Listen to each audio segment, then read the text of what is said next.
E aí, terceiro ano, tudo bem, pessoal? Voltamos à nossa aula, né, de Física A. E hoje vamos trabalhar nossa aula 4, né, apostila Faraday. Vamos falar sobre movimento uniforme, né? Aquele conteúdozinho que nós trabalhamos lá no primeiro ano, lembram-se? Bom, movimento uniforme. O movimento uniforme, na verdade, ele é o pontapé inicial para o estudo dos movimentos, né? É aquele movimento que ele te dá uma ideia do que acontece com uma velocidade, se esse corpo acelera ou não. Lógico que ele não vai acelerar, né? Já é o princípio básico disso, é que o corpo não acelera, tá? Ele mantém uma velocidade constante, ele tem um deslocamento onde nós temos uma variação de espaço pela variação de tempo, tá? Para se manter essa velocidade constante, lógico que o espaço e o tempo, eles são uma proporção, tá? Então eles vão gerando sempre valores iguais, valores uniformes, né? Nesse caso aqui, nós vamos trabalhar as características desse movimento uniforme, tá bom? Para a gente começar a entender, entenda uma coisa, né? Você precisa absorver uma coisa. No movimento uniforme, ele trabalha corpos que se movimentam com uma única velocidade, ou melhor, esses corpos não alteram a sua velocidade, tá? Isso, se você for trabalhar um pouquinho lá da dinâmica, isso vai gerar o quê? Isso vai gerar um movimento onde existe uma inércia, tá? Ou melhor, nós vamos ter um movimento inerte, onde essa velocidade é constante, você vai ter uma força resultante igual a zero, né? Olha eu aqui trabalhando já com forças com vocês, né? Bom, então na verdade, quando você trabalha com movimento constante, com velocidade constante, você trabalha na verdade uma inércia, onde as forças resultantes sobre determinado corpo é igual a zero. Bom, então você pode observar que existem conexões. E no movimento uniforme, na verdade, trabalhando esse movimento, trabalhando a consequência desse movimento, você vai trabalhar o quê? Você vai trabalhar a velocidade, você vai trabalhar a variação de espaço e a variação de tempo, né? Como eu falei para vocês, essa variação de espaço, essa variação de tempo, eles precisam variar proporcionalmente para que essa velocidade não varie, não é? Nós temos como unidade padrão metro por segundo, tá bom? Lógico também que nós podemos utilizar o quilômetros por hora, tá? Nós teremos também o quilômetros por hora. E para você transformar, você pode observar que de metros por segundo para quilômetros por hora existe uma transformação. No caso aqui de metros por segundo para quilômetros por hora, você multiplica por 3,6. Ao contrário, você divide por 3,6, não é? Lógico, você já entende essa transformação. E quando você tem essa equação aqui, essa equação ela gera outra equação, que é a nossa equação do movimento uniforme, que ela diz que o espaço final de um corpo é igual ao espaço inicial, que é o ponto de partida, não é? Mais a velocidade multiplicado pelo tempo, tá bom? Ou melhor, mais essa velocidade, que ela é constante, que ela não vai variar, multiplicado pelo tempo do movimento. Ou melhor, você vai encontrar o ponto de chegada, tá certo? E se você variar os dois, você vai encontrar o espaço percorrido. Como assim, professor? Na verdade, você pode observar que essas equações são iguais, é a mesma. Então, você pode observar que o nosso ΔS aqui, nosso ΔS é o espaço percorrido. O espaço percorrido é a velocidade multiplicado pelo tempo. Tá bom? Você encontra esse deslocamento, tá? Nesse caso aqui, quando você analisa, nosso movimento uniforme, ele pode ter dois tipos. Quem são esses dois tipos de movimento uniforme? Se eu analiso o movimento do corpo, esse corpo ele anda numa trajetória no sentido positivo ou negativo, né? Lógico, depende do ponto de referencial, tá bom? O que indica o que é o começo e o fim da trajetória. Tá bom? Então, quando você diz que esse corpo ele anda de um ponto inicial até um ponto final positivamente, então se ele faz esse trajeto contrário, então ele anda negativamente, tá? Lógico, mantendo a velocidade constante. Então tem uma característica muito importante. Que característica é essa? Quando esse corpo ele anda no sentido positivo da trajetória, quando ele se movimenta no sentido positivo, o que acontece? Essa velocidade ela é maior do que zero, tá? Ou melhor, ela assume um valor positivo, ok? Lógico, o valor escalar. Lembre-se que elemento vetorial não assume valor negativo, tá? Então, na verdade, essa velocidade é maior do que zero, ela permanece constante, só que a trajetória, como ela é positiva, como nós temos um aumento da distância, então a velocidade também ela fica positiva. Já nesse caso aqui, no ponto de referência, né, ele vem na mesma trajetória, só que ele vem no sentido contrário, então ele vem no sentido negativo. Significa o quê? Que na verdade a velocidade dele aqui é menor do que zero. Lógico, a velocidade escalar, tá? O valor escalar. Velocidade é constante, professor? É, a velocidade é constante. Só que na verdade ele vem no sentido negativo, tá bom? Bom, então nesse caso aqui você pode observar que nós temos dois tipos de movimento, que é o chamado movimento progressivo, tá? Quando esse corpo ele anda positivamente, ele aumenta o espaço dele, a variação de espaço é positiva.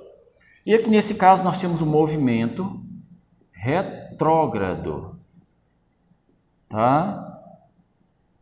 Ou melhor, quando ele vem no sentido contrário da trajetória, quando a variação de espaço dele torna-se negativa, tá? Transformando essa velocidade escalar também em um valor negativo. Constante, mais negativo, tá? Bom, então nós temos aqui, baseado na nossa equação, esses valores aqui, eles podem interferir? Podem, tá? Se você analisar o nosso gráfico, esse aqui nós temos o gráfico do espaço pelo tempo, tá? Que é o gráfico padrão do movimento uniforme, espaço pelo tempo. Então, o nosso gráfico aqui, esse gráfico ele identifica quem?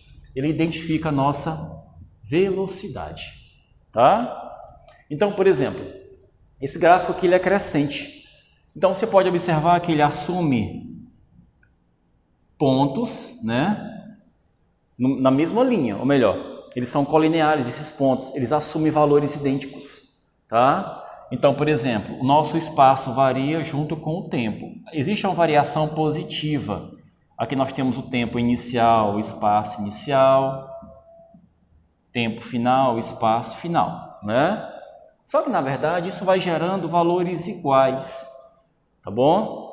Gerando pontos colineares, tá? Ou melhor, gerando uma reta.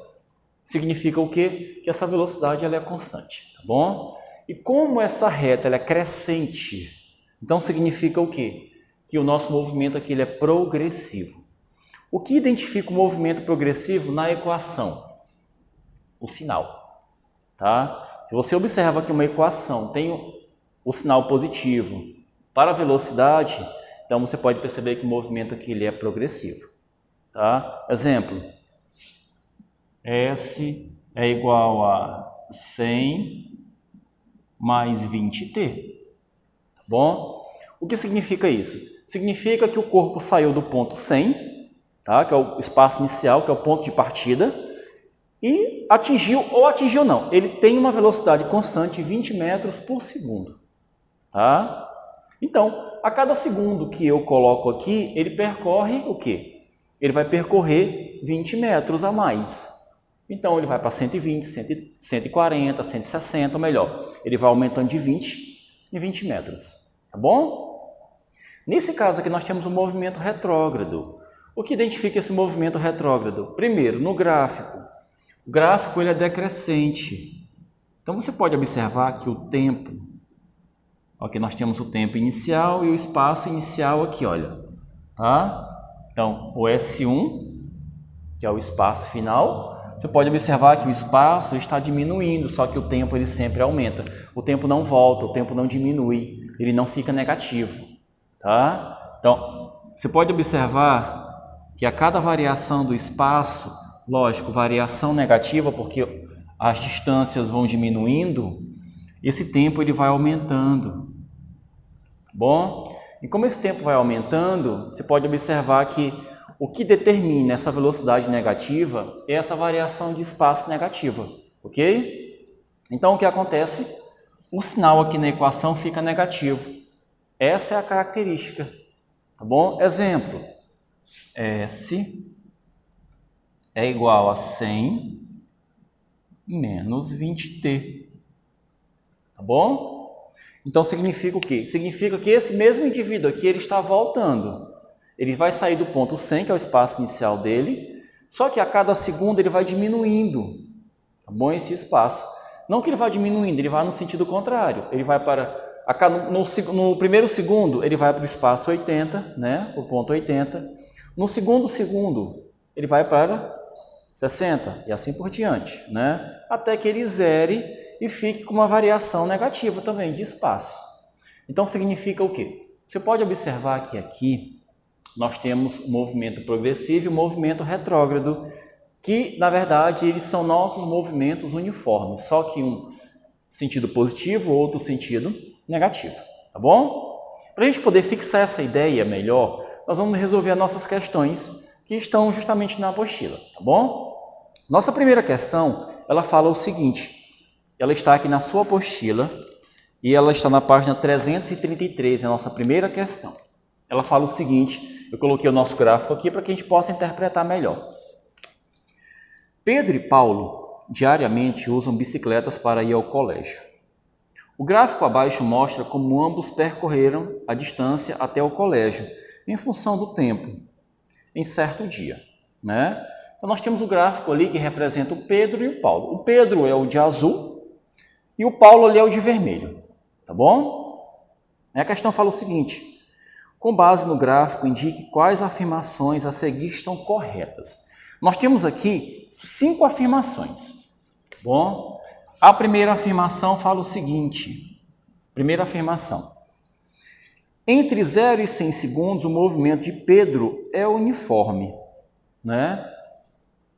Entre 0 e 100 segundos, o movimento dele é uniforme. Sim, o movimento é uniforme, que é do espaço pelo tempo. Tá? O movimento dele se mantém uniforme a cada tempo da trajetória. Professor, por que você disse que o movimento deles é uniforme? Porque, na verdade, o gráfico é uma reta. Bom, ela é crescente. Ela só muda de ponto de referencial, mas os corpos ou os dois continuam se movimentando uniformemente. Tá? Por exemplo, no trajeto de 0 até 800, que no tempo de 0 até 100 segundos, ele está com movimento uniforme porque ele mantém a mesma velocidade entre 0 e 800, ok? Você pode observar que do 100 até o 250, o Pedro, ele para, tá? Ele dá uma parada, ele fica em repouso. Por que, professor, ele fica em repouso? Porque o gráfico deita, isso significa que ele está em repouso, tá bom? Então, nossa primeira afirmação fala que o Pedro, né, que é o gráfico de azul, está com movimento uniforme do tempo 0 ao 100. Sim, porque o gráfico é uma reta, né, uma reta crescente. Então, nossa primeira afirmação ela é verdadeira, ok? Bom, segundo, a velocidade média desenvolvida por Pedro foi maior do que a desenvolvida por Paulo. Tá bom? Será que essa velocidade média desenvolvida por Pedro e por Paulo tem diferenças? Qual foi a maior? Bom, vamos lá, vamos calcular.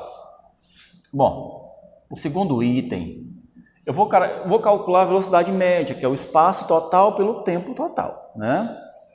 Bom, a velocidade média do Pedro,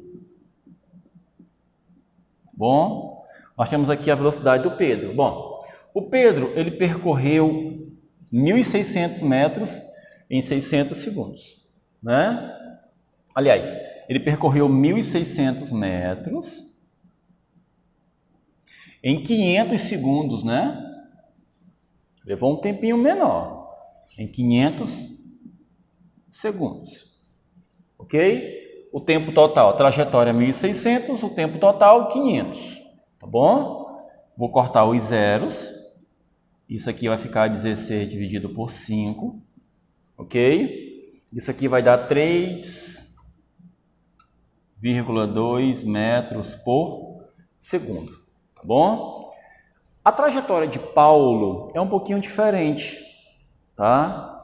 A trajetória do Paulo, pelo gráfico aqui, olhando pelo gráfico, ele saiu do ponto 200. Esse ponto aqui do gráfico é o ponto 200, tá? É só você analisar o seu gráfico, ok? Bom, esse ponto 200 ele vai até o ponto 600. Então, na verdade, o Paulo, ele mora um pouquinho mais próximo da escola, não é? Então, na verdade, a velocidade média do Paulo é igual. Do 800 até o 1.600, ele percorreu 1.400 metros. E ele levou 600 segundos, tá? Ele levou um tempo bem maior. Então, vou cortar os zeros, né? Vai ficar 14 por 16. 14 por 16, nós dividimos por 2, vai ficar 7 sobre 3. Tá bom? 7 dividido por 3 vai dar quanto, tio? Vai dar 2,3 aproximadamente. Tá? Vai dar 2,3. Então, o que vai acontecer aqui? Quem teve a maior velocidade média? Você pode observar que foi o Pedro. Por que o Pedro? Porque ele percorreu uma distância maior em um tempo menor. Tá? Bom, então, nossa segunda afirmação fala que a velocidade média desenvolvida por Pedro foi maior do que a desenvolvida por Paulo. Tá certo, né? Tá correto. Verdadeiro. Bom, terceira afirmação, nossa terceira. Terceira afirmação fala o seguinte: a máxima velocidade foi desenvolvida por Paulo. Não. A máxima velocidade aqui foi desenvolvida por Pedro. Tá? Por que por Pedro? Bom, vamos entender. Quem tem a máxima velocidade é aquele que tem um gráfico mais inclinado. Ou melhor, é aquele que percorre o maior espaço no menor tempo. Tá? Se você analisar no seu gráfico, a maior inclinação que nós temos é essa daqui, ó. Tá? Que é o gráfico do Pedro. O Pedro aqui, ele percorreu aqui 800 metros em 100 segundos, tá? Se nós cortarmos os zeros, vai dar 8 metros por segundo. Então, se nós calcularmos as outras velocidades, por exemplo, nós temos um gráfico que inclina também, que é esse gráfico aqui, ó. Tá? Aqui, você pode observar que o Pedro percorreu 600 metros em 100 segundos, o próprio Pedro, né? Então a velocidade dele vai dar 6 metros por segundo. Lógico que não deu 8, mas deu 6. Então as maiores velocidades aqui são as velocidades do Pedro, que é 8 e 6 metros por segundo. É onde o gráfico mais inclina. Você pode observar que o gráfico do Paulo não inclina tanto. Ele é bem deitadinho. Então ele tem velocidade média muito baixa. Tá bom? Então, pela afirmação, a máxima velocidade foi desenvolvida pelo Paulo? Não. Então, nossa terceira afirmação aqui ela é falsa. Ok? Nossa quarta afirmação, ela fala o seguinte: ambos estiveram parados pelo mesmo intervalo de tempo durante seus percursos. Bom, se você analisar, lógico que não. O Pedro ficou parado durante o quê? Durante 150 segundos. Tá? 150 segundos. No gráfico aqui, analisando esses pontos do gráfico, o Paulo ficou parado entre o 250 e o 350. Então, você pode observar que o Paulo ficou parado entre 250 e 350, não é? Ele ficou parado 100 segundos, tá? Então, quem teve o maior intervalo de parada foi o Pedro, né? Pela nossa afirmação aqui, ambos tiveram o mesmo intervalo. Não, intervalos bem diferentes, tá certo? Então, a afirmação 4, ela está incorreta, ela é falsa. E a nossa quinta afirmação fala o seguinte: a trajetória de Paulo entre os instantes 400 e 500 segundos é uma reta. Não. Tá? Não é uma reta. O que essa questão quer falar? ele está dizendo que ele está andando em linha reta. Tá? Bom, poderia ser uma reta? Poderia, mas eu não posso afirmar isso. Tá? Não posso afirmar. Porque se você analisar, nós também temos movimento uniforme nas curvas. Bom, eu posso ter uma velocidade única em curvas, em movimento curvilíneo. Então, não é necessário que eu tenha uma reta, né? Uma trajetória reta. Eu também posso ter uma trajetória curvilínea, tá certo? E manter essa velocidade constante. Então, a nossa quinta afirmação, ela é falsa. Tá? Ela é falsa porque eu não posso afirmar que o Pedro está andando em linha reta. Não posso afirmar nem que o Pedro, nem que o Paulo estão andando em linha reta. Tá certo, pessoal? Bom, nós retornamos no próximo quadro. Eu vou só apagar aqui para vocês, resolvendo já a próxima questão, tá certo? Um forte abraço, volto já já. E aí, pessoal, voltei, não é? Bom, voltei agora para a nossa próxima questão, a nossa segunda questão, tá certo? Pegue sua apostila aí, eu estou aqui com a minha. Ela fala o seguinte, nossa página 334, a segunda questão, ela fala a seguinte maneira. O Canal do Panamá permite trânsito de navios entre os oceanos Atlântico e Pacífico. Em virtude da diferença dos níveis dos dois oceanos, o canal é composto de um sistema de eclusas.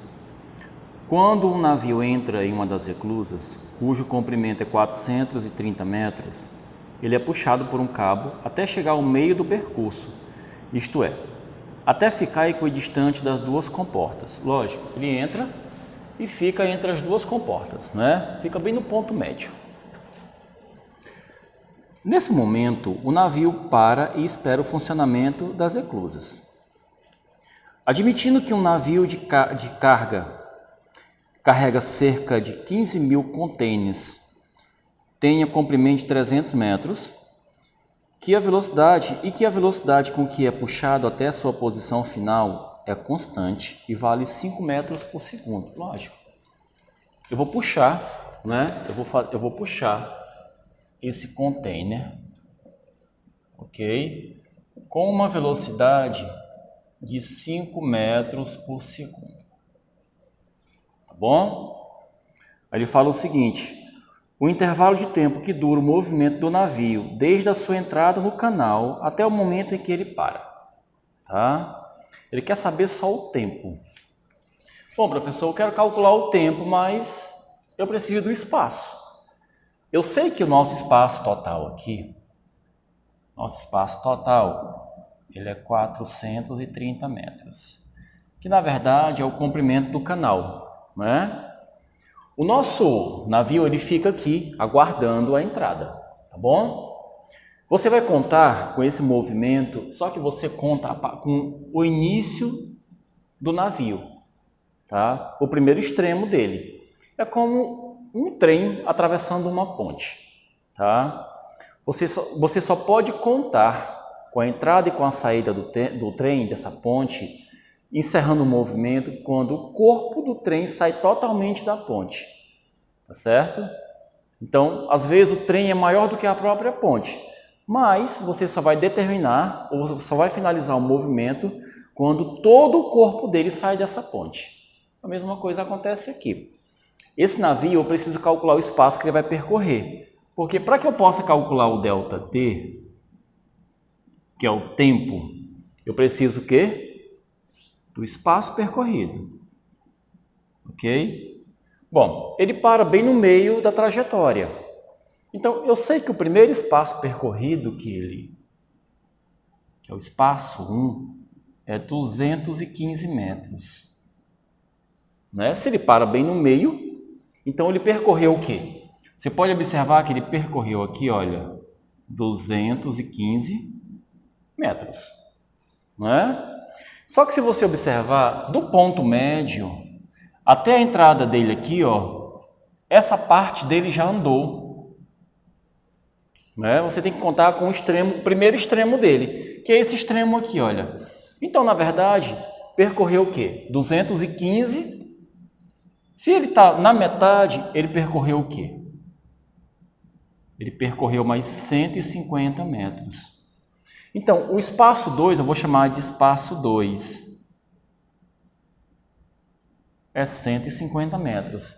Então, o nosso navio, Ele parou no meio do canal, né? Ele percorreu 215 mais os 150, que essa primeira parte aqui, ela invadiu a segunda parte do canal. Então ele percorreu 150 metros. Por quê? Porque o comprimento total dele é 300. Então, o nosso espaço total aqui, a distância percorrida pelo navio, vai ficar o quê? Vai ficar 215 mais 150. Isso aqui vai dar 365 metros. Então, na verdade, esse navio ele percorreu 365 metros até parar, tá? No meio do canal, tá bom? Então, professor, quem seria esse tempo? Qual foi o tempo que ele levou para percorrer toda essa trajetória, que foi em linha reta? Aí você vai jogar na fórmula da velocidade. Velocidade é a variação do espaço pela variação do tempo. Tá bom? Nós temos aqui uma velocidade constante, então fica 5 é igual a 365 dividido pelo ΔT. Né? Então, quem seria o nosso ΔT? Nosso ΔT vai ficar 365 dividido por 5, não é? Bom, 365 por 5, isso aqui vai dar 73 segundos, tá? Então, o navio levou 73 segundos para percorrer essa trajetória. Tá bom? Ou melhor, ele levou 1 minuto e 13 segundos. Tá certo? Foi o tempo total para percorrer essa trajetória. Nossa apostila, ela possui as alternativas tanto em minutos quanto em segundos e horas. Eu te mostrei que aqui é 1 minuto e 13 segundos. Você pode observar que não tem essa alternativa. Mas nós temos os 73 segundos, que é a nossa alternativa B. B de bola. Bom, pessoal, eu espero que vocês tenham entendido, tá? É uma questão muito simples a partir do momento que você interpreta o movimento do navio, tá? Lembre-se que esse tipo de questão aqui cai muito, tá? No nosso exame nacional. Você precisa ficar ligado no corpo do objeto, ou no corpo que está se movimentando, tá? Às vezes esse corpo ele não tem uma dimensão desprezível, ao contrário. O espaço do corpo é considerado no movimento, como um caminhão, um trem, um navio, tá bom? Nesse caso é considerado? É, porque esse navio ele parou no meio do canal, mas se você for contar direitinho, ele percorreu 150 metros além, né? Então ele percorreu os 215, tá aqui, olha. Ele percorreu os 150, que é a primeira ponta, mais os 215. Ok? Espero que você tenha entendido, tá bom? Um forte abraço e até a próxima aula. Valeu!